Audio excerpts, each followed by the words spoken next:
Welcome back to IllumiNation Network. I'm Tristan, and joining us today is Elizabeth Sabet from ACISTE, American Center for Integration of Spiritually Transformative Experiences. She is herself a spiritual integration coach. Thank you so much for joining us today, Elizabeth. Thank you so much for having me, Tristan. Definitely. And so one thing that really stuck out to me is what ACISTE is doing to kind of bring awareness to different forms of spiritual practices and the miracles that people experience having transformed through these various practices. In your words, what would you say ACIST is responsible for doing in the community and for facilitating these stories to be heard? ACISTE is here to support anyone who's had a spiritually transformative experience in any way that it's happened for them. And so that could be anything from a gentle nudge.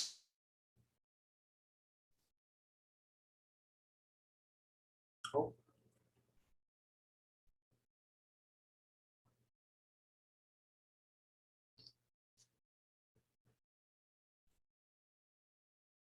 And these things happen in many different ways. it looks like I lost you for about 10 seconds. I'm sorry. Oh, okay. Would you mind restarting it where you were beginning?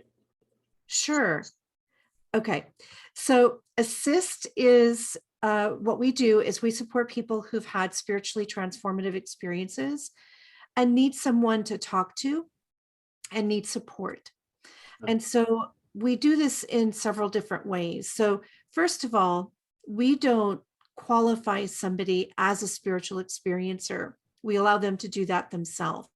Mm, So people have spiritually transformative experiences for many different reasons. It could become or it could happen as a result of a dedicated meditation practice or a dedicated yoga practice or any other type of devotion. mhm. Uh, uh, Clergy can have them, doctors can have, mental health professionals have them. There are no spiritually transformative experiences or awakening experiences are not a respecter of any age, of any one population, of any one spiritual practice, or any one religion or faith or lack of faith.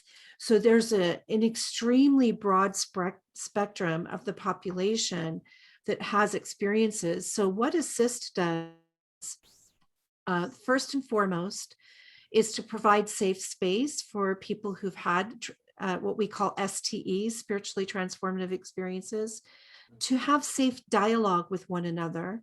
So we host a private online forum that's not associated with Facebook or any other social media. And we have trained moderators that moderate the conversation and are available to help you talk about your experience. So Okay. there's so many people on that forum, and you can even create your own separate room in that forum group to talk about maybe type of experience that you'd like to talk about with other people who've had that type of experience once it's approved by the moderators. Mm, And so we, in survey that assisted, they did research from 2009 to 2011 before they conducted their first academic conference. And so what they learned in that conference from with the needs for experiencers is to, number one, have safe space mm, to be able to share and to meet other like-minded people or people who've had those experiences, and also to have safe mental health professionals, that they would go to a therapist if they had somebody safe. And so ACIST started training mental health professionals and providing a conference for academic researchers, consciousness researchers, researchers on these different types of experiences, and clinical practices for working safely with experiencers. So we have that conference as well as small groups, okay. small support And groups. so, for those who may not be familiar with this community or may not be in touch with spirit as much, how would you define a spiritually transformative experience? So we very loosely define spiritually transformed experiences because they're so vast and varied. So um, I'll read you our definition here in just a moment, Okay. but people typically understand them as being either a near death experience, an out of body experience. Um, there's so many. Spirit contact, after death communication, clairaudience, clairsentience, all claircognizance, all of the psychic abilities, the opening of the psychic abilities. Um, and and so there could be possession issues. UFO alien contact is also considered a potentially spiritually transformative experience because they change our worldview if these things do happen. Mhm. Kundalini awakening is considered a spiritually transformative experience. So basically, it could be anything that changes your worldview. And like I said earlier, nothing like any of those bigger experiences could have happened. It could be this gentle nudge, Mhm. right? That there's something more in this world. There's something more to me, and there's something more in this world, and I can't language it, and it's ineffable. I can't describe it, but it's calling me, and I don't feel the same anymore. And it could be something that subtle as well. It sounds like assist is just this plethora of knowledge of firsthand experiences corroborating some of the most unconventional forms of healing, and that in itself serves as clinical data for the validity that these experiences do transform lives. And that's so crucial right now in the spiritual community as everyone's starting to awaken. All this time in 2020, we had so much time to think inwardly. um, Right. yeah, that's very impressive that you guys have such a sophisticated model for listening and understanding these practices. Yes. Well, the uh, ASSIST was founded by two former presidents of the International Association of Near Death Studies, IANS. And they've been around since the 70s. And it's an amazing organization that does, because they've been around for so long, they're very well formed and very well organized, and doctors all over the world. But what these prior presidents realized is that when somebody has an NDE, that it opens them up to the nonlinear aspects of life, and they begin to have more experiences. And there was no place to actually discuss that in the NDE space at that time. And And near and settings. and also there was no care. Like, they needed to know, what are the needs? What do these people need? And how do we help them integrate? What does integration even look like? So from their research, this is what they discovered. This is our technical term for an STE. Okay. So an STE is an experience that is spiritually transformative when it causes people simply to perceive themselves and the world profoundly differently by expanding the individual's identity, augmenting their sensitivities, and thereby altering their values, priorities, and appreciation of the purpose of life. Mm. This may be triggered by surviving clinical death or by otherwise sensing an enlarged reality. So, you know, that's a pretty broad, encompassing statement about what an STE could be. It is broad, but it's very clear that it in some way it just changes your perspective. It brings awareness, and it kind of brings me to this quote that I really like to mimic is that a mind expanded cannot return to its old dimensions. That's so true. And so with STEs, what would you say were some of your most transformative STE experiences? But personally, oh goodness. So I've been an experiencer since I was a very small child. Um, my first experience, I completely didn't even understand until I was in my 30s and 40s that happened to me as a small child. So I was, and I hesitate to talk about it because, you know, even being the president of the board and being the mouthpiece for this sometimes, and this is all experiencers you know, go through this where you're about to open your, share your experience and you're like, This because this is a it's safe so, yeah, because it's so, you know, unusual. So when I was 5, I was traveling in wormholes on a frequent basis. And obviously traveling between dimensions through wormholes. I'm 56 now, so that was hard to imagine, but that was 51 years ago. And also at 5, I had a past life recall of being a very young teenage boy rebel fighter in the American Revolution, getting ready to shoot redcoats. Wow. That was at 5. But I would say, and all throughout my childhood, my first out of body experience was at 9. And my first after death communication was a medium experience when I was 13 with my stepfather's infant child that was killed in a car accident before he married our mother. Mm. But I would say, and that was pretty transformative, I will say. I had grown up Catholic, and you know that kind of stuff was bad and shouldn't be happening. Yeah. But it did, and it was verified. And none of us knew, none of us children knew about my father's previous marriage. And I would say the most transformative experience I had, there were 2. The first one involves going into the light, and the second one involves going to hell. So And interesting aspects of duality to understand both sides of what is possible.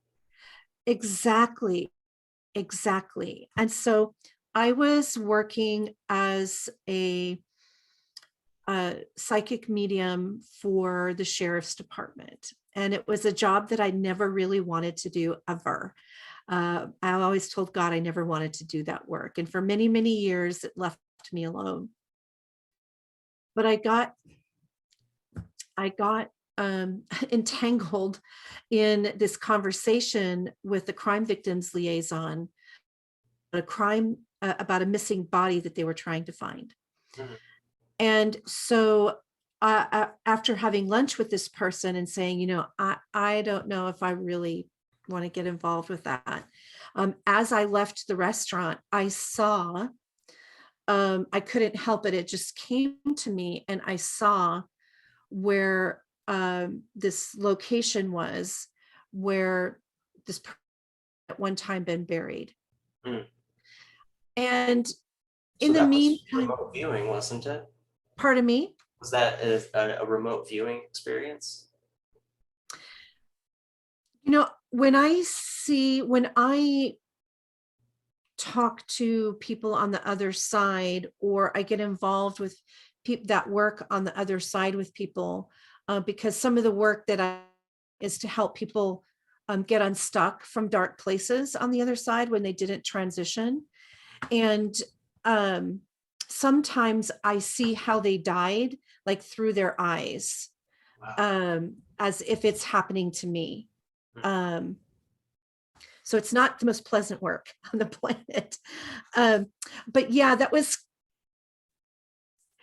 a type of remote viewing, I would say, Mm. past, like a past type of remote view. I just started to dabble in remote viewing myself, just to try to like gain an awareness Oh, of it. And it was a mentor of mine who shared a video, and in it, she like held up a notebook that had like a drawing inside, or a folder that had something inside, and I was supposed to guess on a piece of paper, like spend like 10 minutes channeling. And uh-huh. it just comes out in like, little symbols and squiggles that resemble it, like textures and things like that, but not quite it. It was a really interesting experience, and I'm really like excited to practice it more, cultivate that skill. It's a great skill to have. And sometimes, unfortunately, you see more than you want to, right? But no, I think it's an important skill to have. I think remote viewing can be very, very helpful. So, anyway, so this man whose body we were looking for um, started following me around. And he would be in my car, sitting in the front seat. He'd be on the couch watching TV with me. One day he was sitting at the dinner table, and I'm like, why have you not gone into the light? Yeah. Right. And he felt very guilty. And I won't go into the details of the case, but he felt very guilty for his life and the trouble he'd put his parents through. And at one point during the investigation, he came to me and he asked me to take light. And previously, working with people on the other lost souls on the other side, I would just say, there's the light, go there. But this person asked me to take him to the light.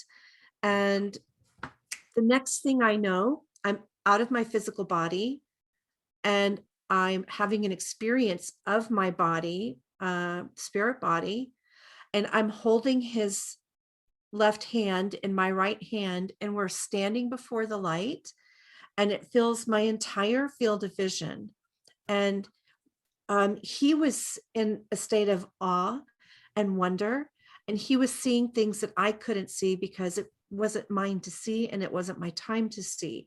Mm. But what I did experience, the love was so that I couldn't stand up. I literally fell down on my face, like in worship with Just like my, heavy rain.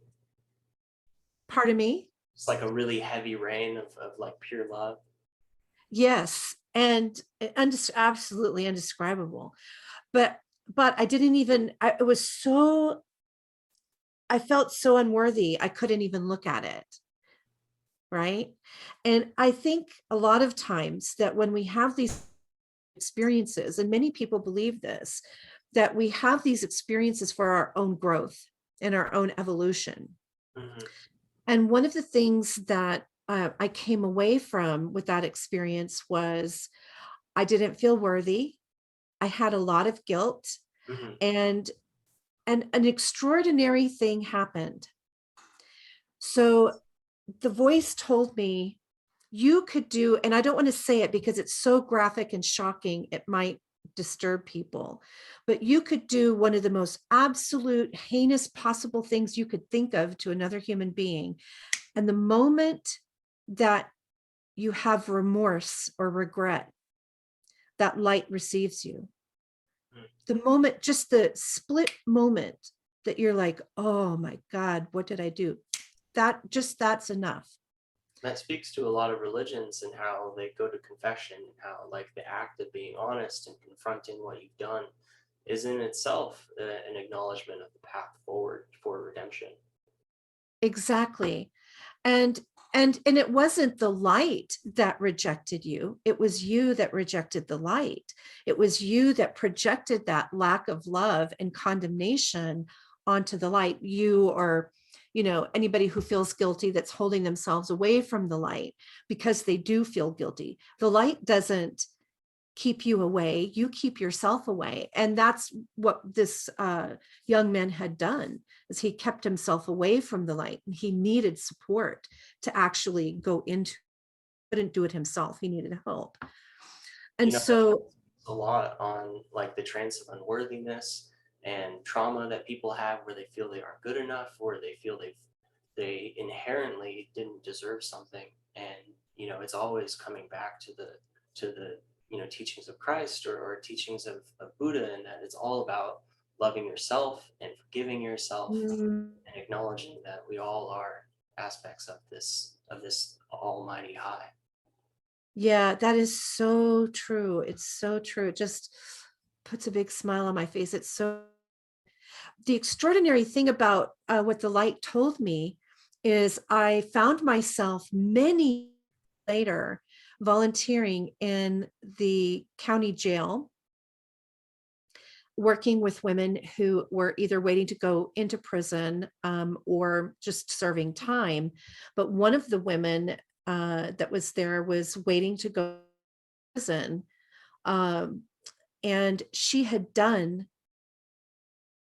she got um, enslaved by the Mexican mafia and forced to do the most horrible, heinous things that you could think of to another human being, exactly the way the light described it to me. And here, many years later, the light sent me into this jail to hear this woman and talk with this woman, and to have the opportunity to not only share that experience with her, but to relieve her of that burden, To right? embody that message and carry, you know, quote unquote, God's will to her so she can find that light. That's right. That's right. Because people who end up doing some of these horrible things are actually slaves of others, and they don't do it of their own free will, Yeah. And then that's right? just comes to say that only her people hurt other people. Yeah. So that was a very transformative experience for me, personally. I learned a lot, of course, spiritually, but for personally, it took me a long time to accept that love. And I think that's the other thing that we learn, many people learn from their near-death experiences or their other types of experiences, is just how great this love is. There's really no human way to express it. It's much too big to comprehend and to language in a way that accurately reflects it. After that experience, I couldn't call God an it, or I mean a he or a she, anymore, because there was absolutely there was an integrated sense of intense power, immovable power and strength, and softness and gentleness and compassion. So the most protective and loving uh, masculinity, and the most nurturing and gracious and gentle femininity. And yet there was no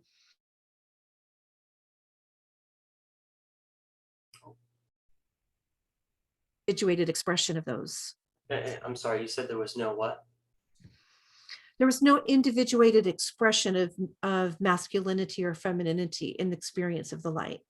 You know, that makes me think that like, um, you know, the aspects of masculinity and femininity are really just aspects of duality, and that the divine union is the, you know, connected consciousness that does represent omnipotent, loving awareness. That was definitely my experience. Wow.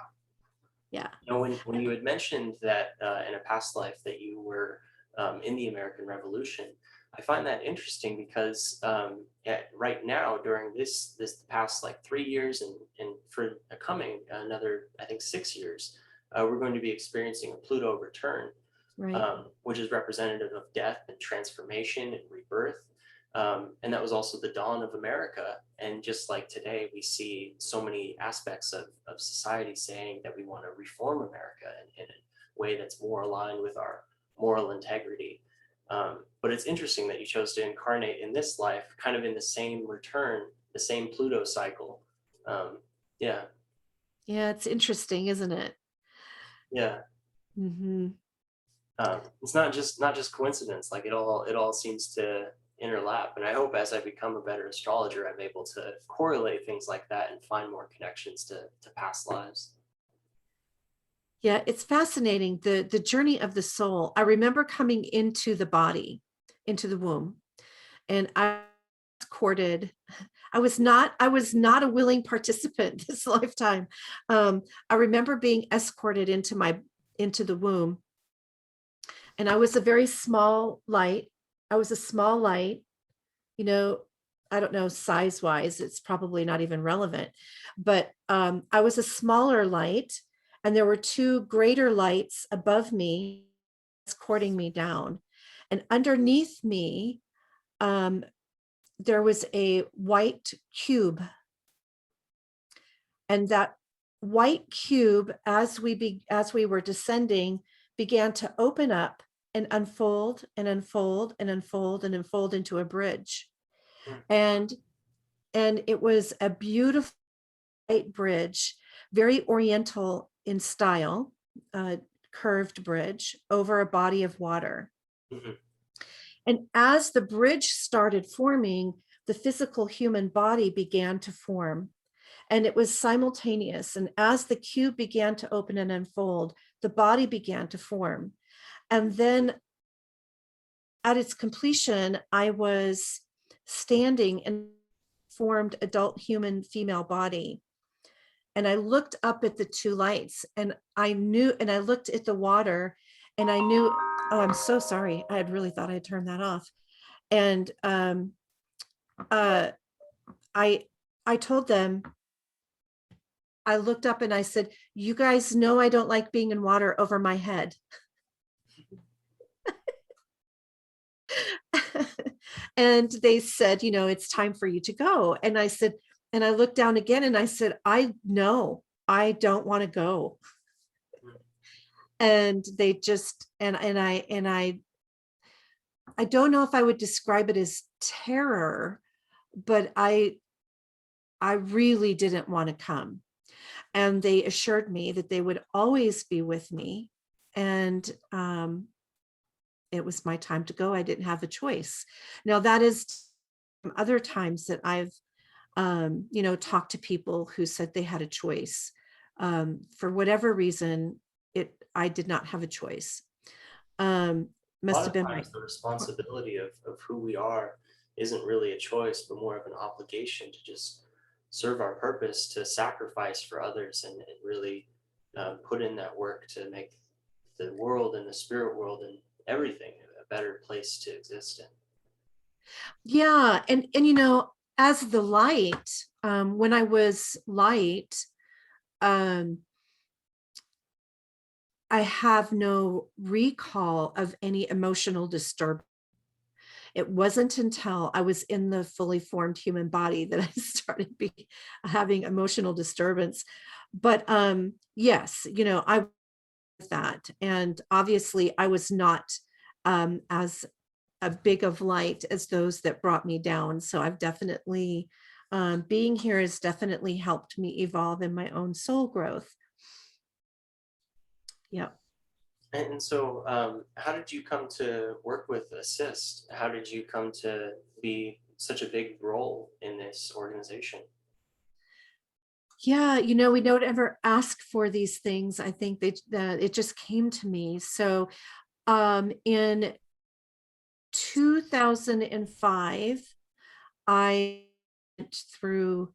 Um, I didn't realize that I had a Kundalini awakening and emergency state in my mid 30s. But that is what had happened. And and by 2005, I could not live my life anymore. And I loved most of my life. I'd worked very hard to build a business. The most important thing to me in my whole life was to be a good mother, and to provide a beautiful family and home experience for my children. That's really all I ever wanted in life.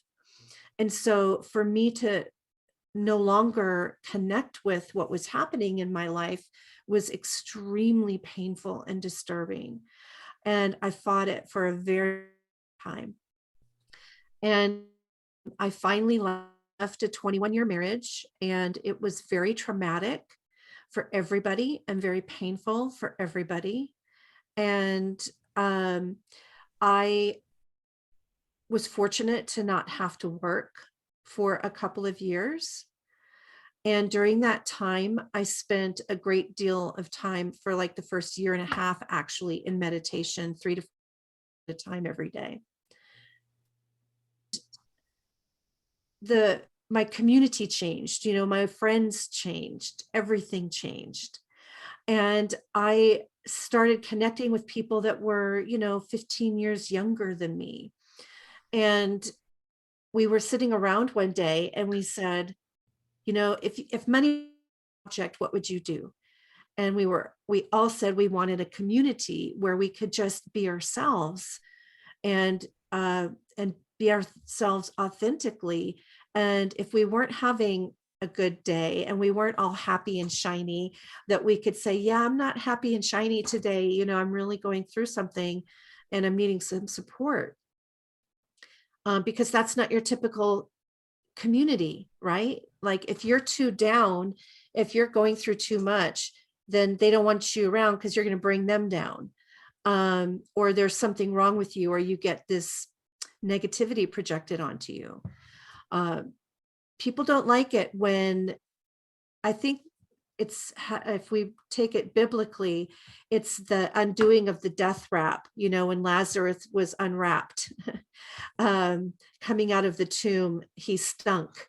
And when we're getting wrapped, when we're unfolding, when we're coming out of our duality state, it's not pleasant and it makes people uncomfortable. And a lot So my two, is kind of still enveloped in this love and light aspect that doesn't want to look at any of the hard aspects, the challenges, the things that forge us through pressure. that's exactly right.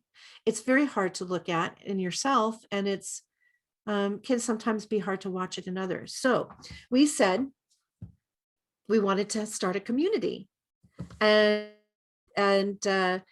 one of the people said, well, let's have a potluck. And like, I know 30 people in Lubbock, Texas, where I live. It's highly, highly, highly conservative. And so if you're not the traditional Christian, then you're pretty much not welcomed, okay, in any spiritual community. Yeah. And it's difficult for people to relate to you. At that time, there were no yoga studios. Even though we had holistic health practitioners, they didn't advertise their work in town. Mm-hmm. So my friends and I started a community called Hope, Holistic Options Everywhere. And we had a potluck every month, and then we had a speaker. And it was somebody from the community that wanted to share what they know it. So I knew 30 people, my friend knew 30 people, my other friend knew 30 people, all practiced studying. They knew of a Paramahansa Yogananda group, and they knew of a Wiccan group, and they knew of some Buddhists, and they knew of some Hindus. And so we just got everybody together and said, hey, let's just meet and let's just get each other, and you tell me what you know and how you know it, and share yourself with me, and vice versa. And so we did that for 10 years. And my home ended up becoming kind of the center, and I would have 2 events every week at my house. And so these events gathered anywhere from 25 to 45 people. Every event is 50. And That many experts being in one place, something great's going to happen. it's really amazing is that because the New Age community couldn't really be out loud, I really think there's something about West Texas that creates incredible artists and poets and musicians, and obviously mystics, because there's an abnormal, to me, amount of mystics in this town. So there's something about the expansiveness of the land and the enclosure of the culture that causes people to kind of go inward. So at one point in 20, one of our new community members who was, I got accused of being a cult leader. I was the executive director of Hope. I got accused of being a cult leader, and all sorts of other nasty things, right? We didn't even have a dogma. We didn't have a teaching. You could label any religion like that if you're willing to disregard anything. Right. And so one of our community members was getting kicked out of her church, and they call it their church home, was getting kicked out of her church home. They told her she was talking to the devil. Her family wanted her to see a psychiatrist. She had some very extraordinary spiritual experiences and was even experiencing the stigmata with the blood on the hands. Wow. And and um, and she was rejecting traditional Christianity through some of these experiences that she had. And so she refused to take it laying down. And she brought me a book from Stanislav Grof and Christina Grof called The Stormy Search for Self. And when I picked up that, she brought me this book. She said, you need to read this, and Hope needs to do something. Like, I can't find a mental health professional here or a marriage therapist that I can go to and trust. And you need to do something about this. And after I read the book, which was very hard to read because it was so close in some ways to my experience. And I read it and I was like, you know what? She's right. We do have, this is ridiculous. And being a spiritual integration coach myself, a transformational coach, I had nobody that I could, and all the people in the community that were having disturbing experiences or the exciting experiences that wanted to talk to somebody, they were like, oh, you need to go talk to her. You need Yeah. to go talk to Elizabeth about that. Don't talk to me, go talk to Elizabeth. Because even in these kinds of communities, people can be uncomfortable with it, right? For those who go through all of these transformative experiences and who may not be acclimated to some of the terminology or some of the stories or allegories that come with these kinds of experiences and lessons, um, it can be like very confusing. They can feel like they're going crazy, and living in a community that's very conservative, very single-minded in terms of what their religion should be. Um, they can feel outcasted. They can feel like they've been forsaken in that way. And that just speaks to how great it is that ACIST is doing this, creating a community and a platform for people to share these experiences, speak to integration coasts like yourself, and and find that path to understanding what they're going through. That's right. And so, while we had had years and years and years of conversations about all of these things, um, when people become unbalanced, when they're either in the higher state or the lower state of their experience, it disturbs people. They're worried for them. So anyway, this material, and I set up, I found one person in the state of Texas who had been trained by Stanislav Grof's Spiritual Emergence Network. And that was Dr. Janice Holden at the University of North Texas. So I contacted her and I told her that I wanted to set up an academic symposium in Lubbock and to train mental health professionals and on spiritual emergence, so that I, as a coach and as a community leader, had safe mental health professionals to send these people to something integration coaching. Yes. And so she was very gracious and she came to Lubbock and we did that. But she also said, look, Elizabeth, there's a woman in California who's doing the same thing you're doing on a local level, creating community and support and education. She's doing it nationally. You should contact her. And that was Elaine Stout of ACISTE. Okay. And so I contacted Elaine in the fall of 2013, and she was very gracious. She shared their research with us. And then in 2014, she invited us, Hope, to be a co-sponsor of the Dallas conference in 2014. And so we brought volunteers and supported the conference there, and I attended there, and I got certified by ACISTE Coaching certification process then. And then in 2015, they invited me on the board, and I was on the board for a year before I became president. So that's how it happened. It's happened through the local community here. Yeah. Yeah, through just local outreach and doing the work to provide a service that was very much required for the community to expand and for everyone to feel safe. Um, yeah, it's truly remarkable how it works in a grassroots movement like that. That's right.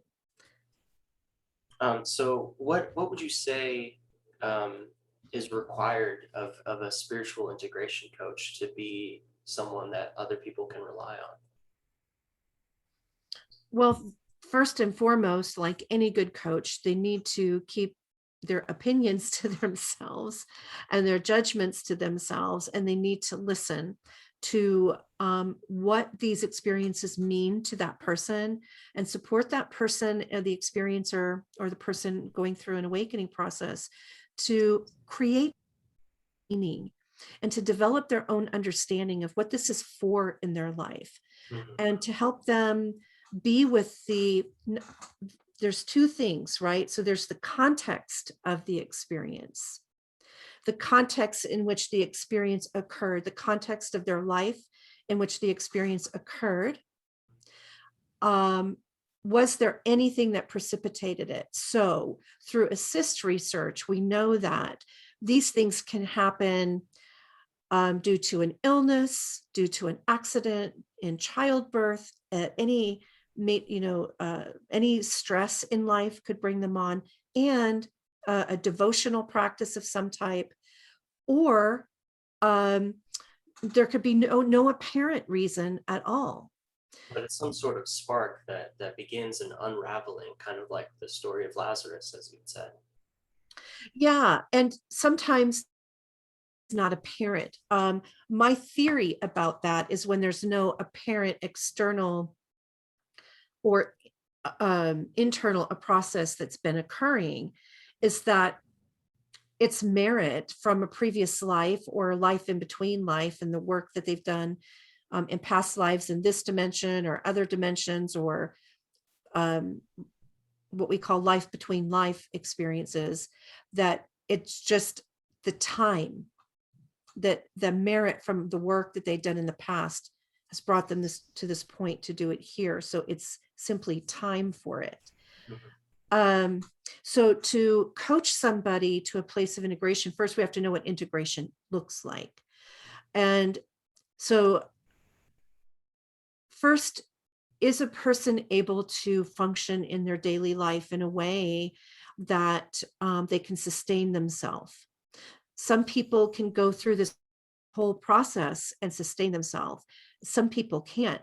Like, I was extremely fortunate to have the financial means to take that time off of work. The majority of people don't. And so they can become homeless, right? If they're very ungrounded and they don't have, if they're very ungrounded and they don't have family support or friend support, they could become homeless. So the very first thing is, if a if a coach is working with somebody, is to make sure that they are that their physical life is stabilized, Right. right? Do they have a Like place to? Pavlov's hierarchy of needs, you need the physical needs met first before they can go further. Yeah, because what happened here, a specific coaching method actually is called Spirit Path Coaching, the Spirit Path Coaching model. And I actually start at the top of Maslow's hierarchy of needs, and work people down to integrate their spirit, what the presence of their own spirit and their connection to presence is calling for in their life to integrate. So even with these people, but yes, if they're not integrated and safe physically, then we have to go there first. But if they're not physically safe and they're not capable of being safe, they might need a mental health professional that has been trained in STEs first. Okay. To check and see unhealed trauma that needs to be addressed by a specialty trained therapist. In a perfect world, we just provide like a sanctuary for people to get all the time and help they need and just reintegrate back into society when they feel ready. That's right. And there are people working on creating those centers. There are a few of them, but there are people that I know right now are working on creating those centers. But the problem is that they're so few and far between, and you have to get there, and you have first about them, and then you have to get there, right? Hopefully, we'll start seeing more of these centers pop up over the United States, because people are waking up like crazy. They're going through this higher consciousness transformation in greater numbers than ever before. So I'm sorry, go ahead. Were you going to say something? Oh, just to speak on what you were talking about with integration coaching and not denying someone's experience. We all have various experiences, and to someone else, your experience may sound like something that couldn't be possible. But the whole idea of being an integration coach, and in my experience, helping friends who have suddenly taken a turn during a psychedelic experience, Hmm. is realizing that if someone's saying, for example, like the room is everything in the room, every speck of spackle on the wall is a camera. They're watching me. It's like, not to say that like, hey, that's not happening, bro. Don't think about that. That's not happening. It's actually to say like, oh, that sounds like a rough experience to be watched so closely like that. Tell me more about it. Exactly. And that is exactly what somebody in a spiritual emergency needs. Exactly. And so once at the point where they're no longer connecting um, with the physical world that way, and they're able to differentiate between here's one of the problems. Whether it's a psychedelic experience, which can also be considered, can also create a potential spiritually transformative experience. Um, but sometimes, whether you're remote viewing, I mean, do some spontaneous remote viewing, let that happen to you, and you're going to be just like the gentleman who thinks there's cameras on every bump of the wall, right? Because it's like, I just saw something I shouldn't see. How do I know I'm not crazy? Right.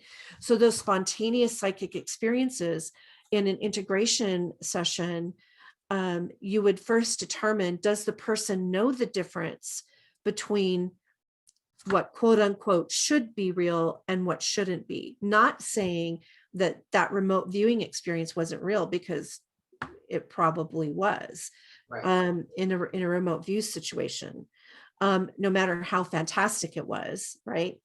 Um, um, but do they know the difference?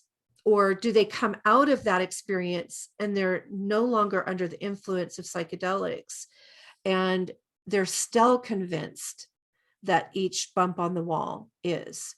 So after you ask them, tell me more about that, you might want to ask them then what that means to them, and what do they need to be safe, Right. and what do they understand about their own autonomy and authority to have privacy, right? um, and to ask for what they need. So then I would be asking them questions. And again, so that when I'm talking about the context, right? So once, then you're looking at the content. So that's the content of the experience. Right. And be Like, look, what about them feeling like they're being watched is such a difficult experience? What exactly triggered that experience to happen, and why do they feel the way they feel about it? right. And what is asking to be shift here? So, and what is asking to be shift in their experience of themselves here in a physical body? What sense of safety are they needing? What control over their own safety are they needing? Was that an issue before the experience, or is this something that came up because of the experience? Right. So that's why I would suggest that, we gently pay attention to any potential signs of previous trauma, that this may have triggered an opportunity to be with and get to a properly trained mental health professional. So coaches can work very well in tandem with somebody who's in therapy, as long as they're able to know what they want.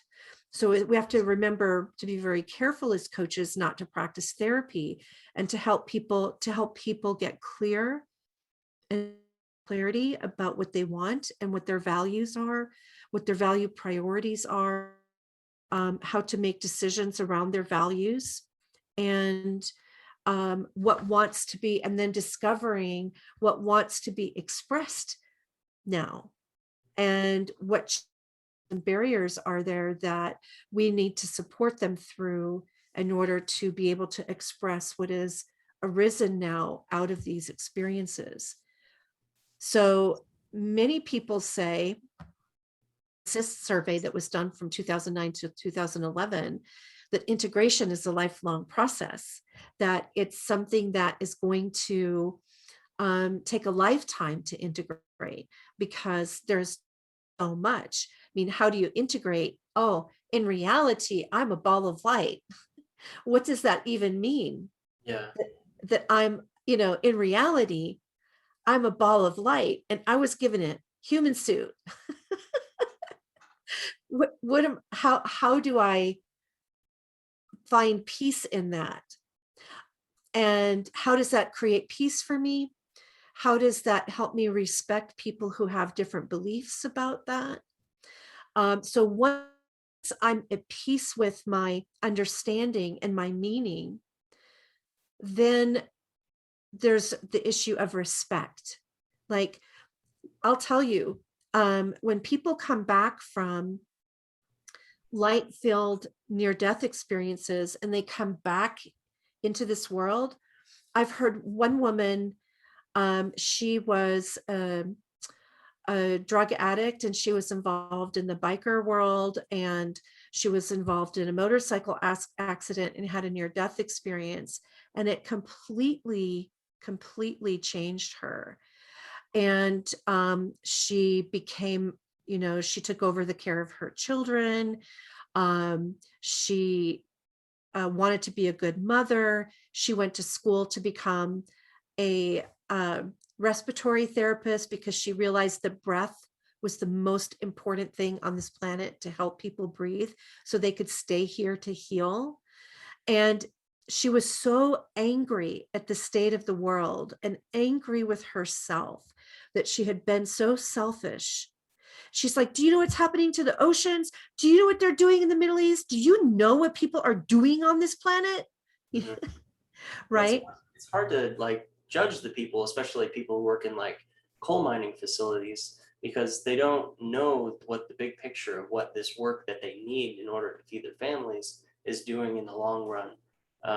And whereas if we had resources and opportunity and awareness that we could integrate and transition into a way that doesn't harm the environment.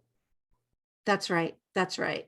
So, helping people discover and process the awareness is not always fun. As a matter of fact, awareness is really hard.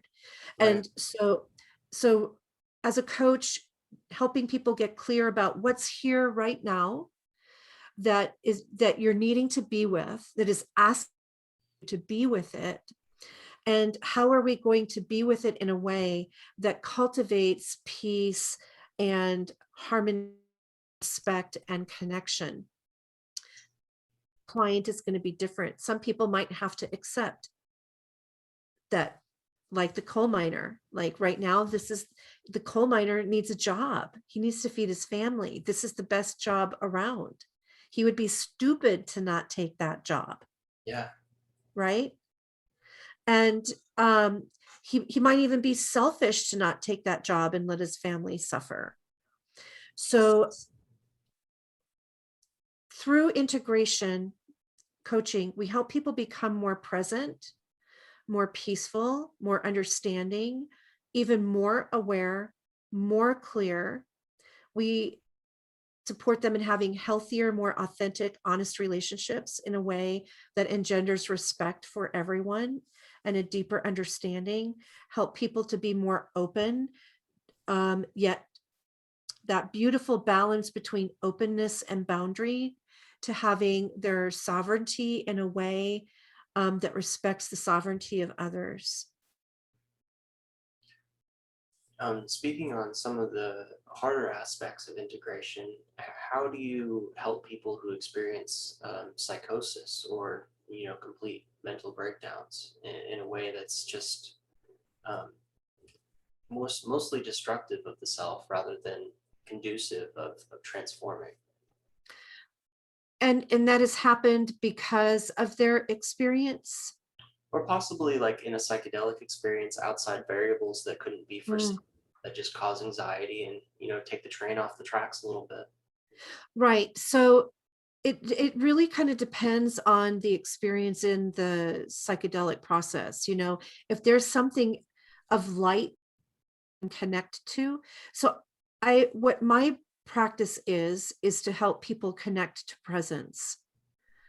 So if they're being destructive, the very first thing that we need to do is make sure that they're capable in the moment of not being destructive. That's why mental health professionals are extremely important. However, they need to be STE trained professionals that understand that this person's worldview just got blown apart and is needing support and helping them recreate their own worldview now that may need to incorporate some of the material content from that experience. So um, I can't speak as a therapist, but what I would explain as a therapist is that as a matter of fact, we have a conference October 8th and 9th. ACISTE has a conference for Okay. mental health professionals to get trained and become certified to work with people who've had STEs. And in this process, and to learn differential diagnosis between psychosis and acute phase spiritual emergency. They're two different things. So I think it's important that we address, is this a clinically diagnosable schizophreniform, dissociation, or is this a positive disintegration of a false belief system and a false identity? Or is there both happening? Because they can be concomitant. Somebody can have bipolar and some disorder and have spiritual experiences. Now, there's new research coming in all of the time that says that there may not be any chemical thing happening. It's all psychological, and that the chemical is an aspect of the psychological renewal process that someone is going through. But because we don't have a lens to view it in our modern society other than psychosis, we have medicated and diagnosed and hospitalized that may need alternative treatments. Now, I'm not an anti-medicine person, and neither is ACISTE. We're not anti-medicine. We're not there. We're not anti-hospitalization if a person is at risk of himself or someone else. The first thing, again, is to get people stabilized so that they can be with what is asking to be integrated, what is asking to be understood. Mhm. So one of the ways that I work with people is through parts work, coaching the part of them, and the part of them doesn't feel safe, the part of them that has the unhelpful behavior or the unhelpful belief system, and then coach that part, identify and coach that part. They identify that part, and then we work on integrating and creating a dialogue between those two parts. So, and with the psychedelic process, there's a more shattering. Now, see, we would call that psychosis, but what if, whether it's through a spiritual emergence process or through psychedelics, that we sat with people and said, so what is this part of you? What does this believe? Now, there's a technique. There are several techniques, and you need to be trained to voice dialogue, Right. um, right?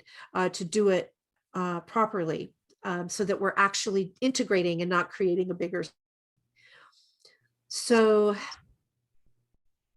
I think that as we begin to identify and understand that these experiences are a potential and a catalyst for positive growth, and that sometimes means a positive disintegration of the psychology and the identity that we were holding prior to the experience. And perhaps this experience has come to help us lose the false and gather the, the true. Definitely. And I really like the first note that you touched on as well, is that presence can be a very powerful tool for grounding, for, kind of taking it in small digestible pieces, and just, feeling like, whether it's thinking about aspects of the past that need to be integrated, or thinking about the road ahead that needs to be prepared for, a state of Mm. presence and a calm understanding of both of those paths is a really good anchor for the transformation that someone could be having during a difficult experience. It's so effective. And it's effective no matter who you're working with, actually, whether they've had a spiritually transformative experience or not. But when we help people connect to presence to make decisions, we're less likely to be uh, upset about the outcome. Yeah. And so with that, how does how does assist go about kind of networking and hearing more about these stories? Is it really just coming on podcasts like this and letting people know that there's a platform to share, and then they find the website? Yes, we do have some YouTube videos out there. They just need to put in ACISTE, uh, and they'll find some of the webinars that we've done. And we don't share individual stories like some of the board members or people that we bring on might share them.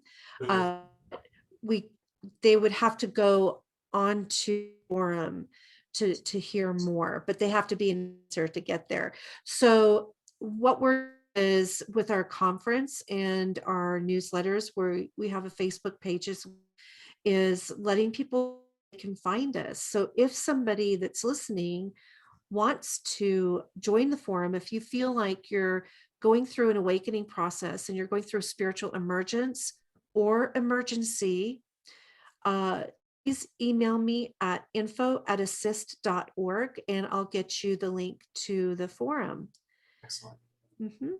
Excellent. And so, with that, you have the YouTube page, you have the Facebook page, you have the website, and the email where people can reach out to for references and where to find you. What other platforms can people find you on and find Assist on? We have an Instagram and we're also on Twitter. Instagram and Twitter. Okay. And Mhm. those are just Assist. Yes. Excellent. I Okay. think it's assist one on Twitter. I believe it's assist one. And on Instagram, it's assist, ACISTE. Excellent. For anyone interested, I'll put those links in the comments so you can just find it really quickly there. Um, Sure. And so what sort of, I know you mentioned you guys are having a conference on the 8th and 9th. What other sort of projects or events do you have leading up in the next few weeks or months? Okay, yes, in October 8th, we've got our academic conference, and experiencers are welcome to come to the conference as well. This year it's on Zoom, Mhm. and they can go to the website, assist.org, Okay. to get more information about our presenters this year. If it's Um, live, I can share it on my platform as well for people to find it. that would be great. And if you know of any mental health professionals that you would like them to get trained, be sure to send them our way. Definitely. Mhm. It's And interesting so, you're doing this event on the 8th and 9th because that's right when the 8th and 9th of October, that's right when a Mercury retrograde is coming to an end, which in itself is a spiritually transformative experience, having experienced debilitating communication. And then the last day of the conference being the day it goes direct, and everyone kind of feeling a culmination of the previous cycle. oh, that's interesting. That's interesting. I did not know that. Right now, we're working on an online training catalog, which will provide CEs for mental health professionals, so they don't have to wait a whole year to get some training. But they'll Nice. also be available for the general public as well, for a greatly reduced price, maybe like $5 a video or audio, something like that. Excellent. That's affordable. Yeah. Okay. Well, thank you so much, Elizabeth, for joining us and here on the IllumiNation Network and sharing your light with us. Um, for anyone interested in following Assist or reaching out to Elizabeth for some sort of integration coaching, again, all those links are in the description. And thank you so much for watching, everyone. Thank you, Tristan.